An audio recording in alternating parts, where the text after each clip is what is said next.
Welcome back to The Explainer. Today we're literally cracking the code on building and protecting a master-level credit profile. You know, your credit score is basically your financial fingerprint. It dictates the interest rates you pay, your ability to buy a home or a car, and sometimes, crazy enough, even your job prospects. But for something that's absolutely crucial to your daily life, it's completely shrouded in mystery. Well, not anymore. Today, we're clearing all of that up, leaning into the latest financial research to give you a real evidence-based guide to mastering the credit system. So here's our roadmap for today. First, we'll decode the credit scores, then talk about building credit from scratch. After that, we'll go over the golden rules, and finally, look at common mistakes to avoid. All right, let's jump straight into Section 1, decoding the credit scores and their hidden algorithms. Now, you might be wondering, why on earth is the credit score on your free app totally different from the one the car dealer sees? Trust me, you are not alone on this one. It's kind of the ultimate point of confusion in personal finance. You check your phone, it says your score is 725. You walk into a dealership, they pull your credit, and boom, they tell you it's 683. And guess what? Neither score is wrong. It all comes down to the different mathematical models that are reading your underlying credit data. It's actually pretty wild when you look at it. There's a stark difference between the algorithm lenders actually use versus the one you see on your favorite free app. FICO 8 is the absolute heavyweight in the industry. It's been around forever, and it's referenced in over 90% of US lending decisions. Mortgages, cars, major credit cards, they're almost certainly looking at a FICO score. On the flip side, we have Vantage Score. This was created back in 2006 by the three major credit bureaus themselves, and it's the model you're most likely seeing on your free consumer monitoring apps. When we put these algorithms side by side, it's like a giant puzzle coming together. You can see exactly why a new credit card impacts your two scores so differently. Both models agree that your payment history is the single most important factor, but look at how they handle the amounts you owe. FICO takes your balances and your credit utilization and lumps them together, weighting it at a massive 30%. Vantage Score actually splits those up. Also, check out New Credit. If you apply for a bunch of cards in 1 year, FICO punishes those hard inquiries twice as heavily as Vantage Score does. So yeah, your free app might think you're doing amazing, while the lender's FICO poll is penalizing you for seeking too much new credit. And then there's another massive difference hidden in the math, and it comes down to the number 6. FICO literally requires a minimum of 6 months of account history to even generate a score for you. But Vantage Score, it only needs 1 single month of history. If you are brand new to the system, Vantage Score gives you a huge early advantage by getting you on the board in just 30 days. Which leads us perfectly into Section 2, building credit from scratch, your starter kit. If you have no credit history at all, lenders don't view you as bad, they just view you as a giant question mark. They just don't have the data. So how do we fix that? Well, these 3 strategies form your foundational starter kit. Step 1, secured credit cards. You put down a small cash deposit, say $50 to $300, and the bank gives you a matching credit limit. You use it like a normal card, and boom, they report your on-time payments.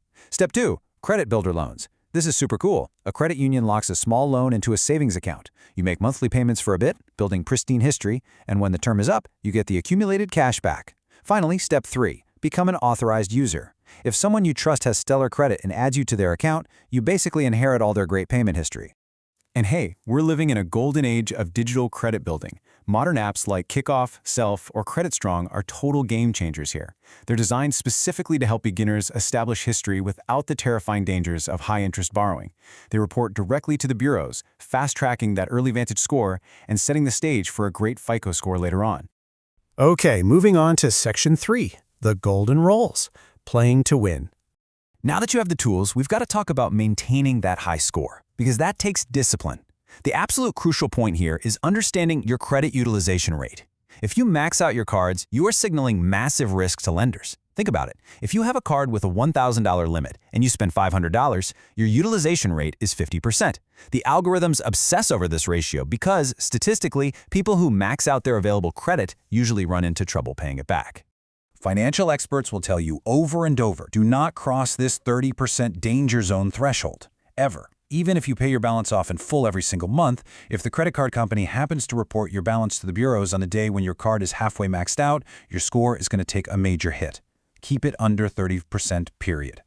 But if you really want to be a master player and squeeze every point out of the algorithm, you want to keep that utilization at 10% or less. This signals incredible restraint. A pro tip here, if you have a low credit limit, just make multiple small payments throughout the month before your statement even closes. That ensures the balance reported stays squarely in this optimal 10% zone. And listen to this, because it's non-negotiable. Missing even one payment can completely wreck your profile. Set up autopay today. Remember how both FICO and VantageScore weigh payment history more than anything else? A single payment that is 30 days late can drop a fantastic credit score by 110 points instantly. You've got to protect your payment history at all costs. All right, let's wrap things up with Section 4, Common Mistakes to Avoid, the Game Over Traps. It is just so easy to undo months or even years of hard work if you aren't careful. Let's look at the rapid-fire mistakes you need to avoid. First, applying for multiple credit cards at once. That compounds hard inquiries. Always space out your applications by at least 6 months. Only making the minimum payment? That's a trap. Interest snowballs, ballooning your balance, and secretly destroying your utilization rate. And definitely beware of 84-month auto loans. Dealerships push these to make the monthly payment look cheap, but cars depreciate so fast, you can quickly end up owing way more than the car is worth, and if it gets totaled, that difference goes straight to collections. Now here's a trap that catches so many responsible people off guard. You might think, hey, I'll just close this old credit card I never use. That's the smart thing to do. Actually, scratch that. Doing so instantly hurts your available credit limit. Let's say you have 2 cards with $5,000 limits, so $10,000 total. You have a $2,000 balance, which means you're sitting at a safe 20% utilization. But if you close the unused card, your total limit drops to $5,000. Suddenly, that exact same $2,000 balance puts your utilization at 40%, right in the danger zone. Your score drops instantly just for trying to be responsible. So unless there's a crazy high annual fee, keep those old good accounts open. Building credit is definitely a marathon, not a sprint. Real-world mistakes linger for a really long time. A 30-day late payment, that sits on your credit report for 7 long years. Sure, it hurts less as time goes on, but it acts as a permanent drag on your score. But the good news is that positive history lasts even longer. An old closed account in good standing stays on your report for 10 full years, anchoring your overall credit age. So your financial future is literally in your hands now. Take these strategies, start building today, and just watch your credit profile completely transform. Whether you're grabbing a secured card, keeping your utilization perfectly under 10%, or finally setting up autopay to avoid that dreaded 30-day late mark, every single action is a building block.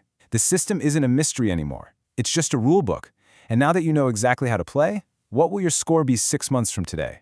Keep learning, stay disciplined, and we'll catch you in the next explainer.